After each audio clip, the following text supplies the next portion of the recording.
Revelation 13, verses 16 and 17 reveal a coming worldwide control and surveillance mechanism. The purpose, to turn planet Earth into one big prison system. And he causeth all, both small and great, rich and poor, free and bond, to receive a mark in their right hand, or in their foreheads, and that no man might buy or sell, save he that had the mark, or the name of the beast, or the number of his name. Is President Biden's Executive Order 14067, signed March the 9th, 2022, his 83rd Executive Order, the first step in the implementation of this plan to eradicate all human rights? Well, at the present time, China has a draconian social credit system. Not a few observers have made a connection between Revelation 13 and Executive Order 14067. Some have called it the American social credit system. In China, if you say the wrong thing on social media, show allegiance to a religion or religious organization, forget to pay a bill, or play music too loudly, you are labeled as untrustworthy. The communist government will take away your ability to travel, restrict your internet access, and deny you and all your family members the best schools and jobs. They can even take away your pets. It's not an idle threat. Modern technology makes it possible for Big Brother to know all about you. Indeed, Big Brother is watching. As a matter of fact, he's got his eye on your license plate. A few years ago, we were driving back from a Bible conference in Colorado. The driver of our vehicle missed the toll bucket because of construction. A month later, we got a letter and a photo of our vehicle and license plate saying that we owed the state of Colorado 25 cents plus a $25 penalty. It also indicated that failure to pay the penalty and toll could put our vehicle on a state police watch list. Some people claim that Christians are gullible and believe in, quote, fairy tales, like the virgin birth and the rapture. These are the same people who trust in big government to provide all their needs and take care of them. But as President Ronald Reagan said, the 10 most terrifying words in the English language: we're from the government, and we're here to help you. Yes, Big Brother can be pretty persuasive, even if he is flat wrong. Heavily armed FBI agents showed up at Mar-a-Lago in the early hours of August the 8th, 2022. Dozens of them entered the Trump residence, threw Trump's aides out of the room, and searched every nook and cranny.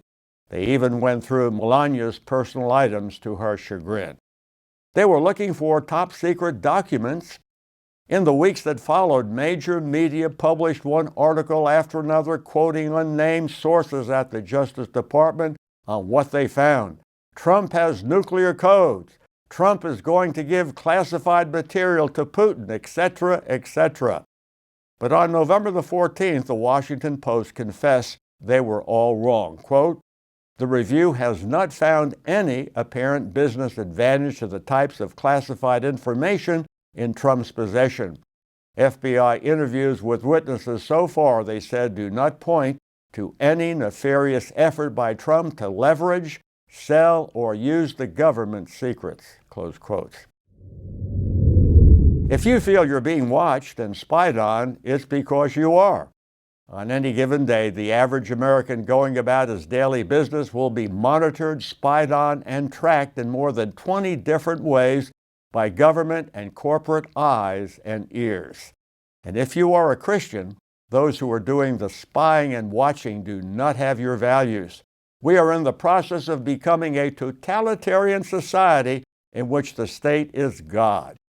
A major issue in the next presidential election is personal rights, constitutional liberties, and personal privacy. We shouldn't give up. Revival is coming. That's why we should be encouraged. We can see it in many parts of the world, and in America, people are fighting back. Roe v. Wade has finally been beheaded. The devil is fighting hard, but so are we. There is something in the human heart and human spirit that reminds us that we have been made in the image of God.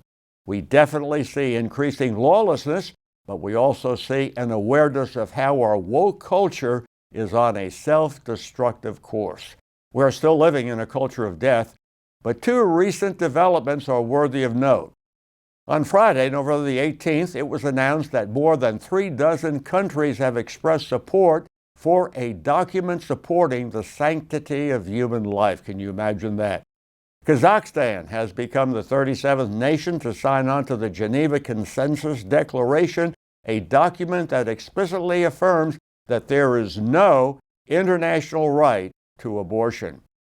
Now, closer to home, the Dearborn Public School District in Michigan is removing sexually explicit books in school libraries after parents, particularly those in the Muslim community, complained that certain books were not appropriate for school students.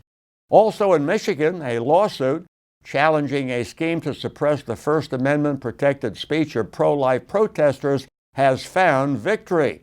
The city's attorney has issued official policy guidance to the city's police officers to stop enforcing the city sign ordinance against pro-lifers for peacefully holding signs outside of the abortion center.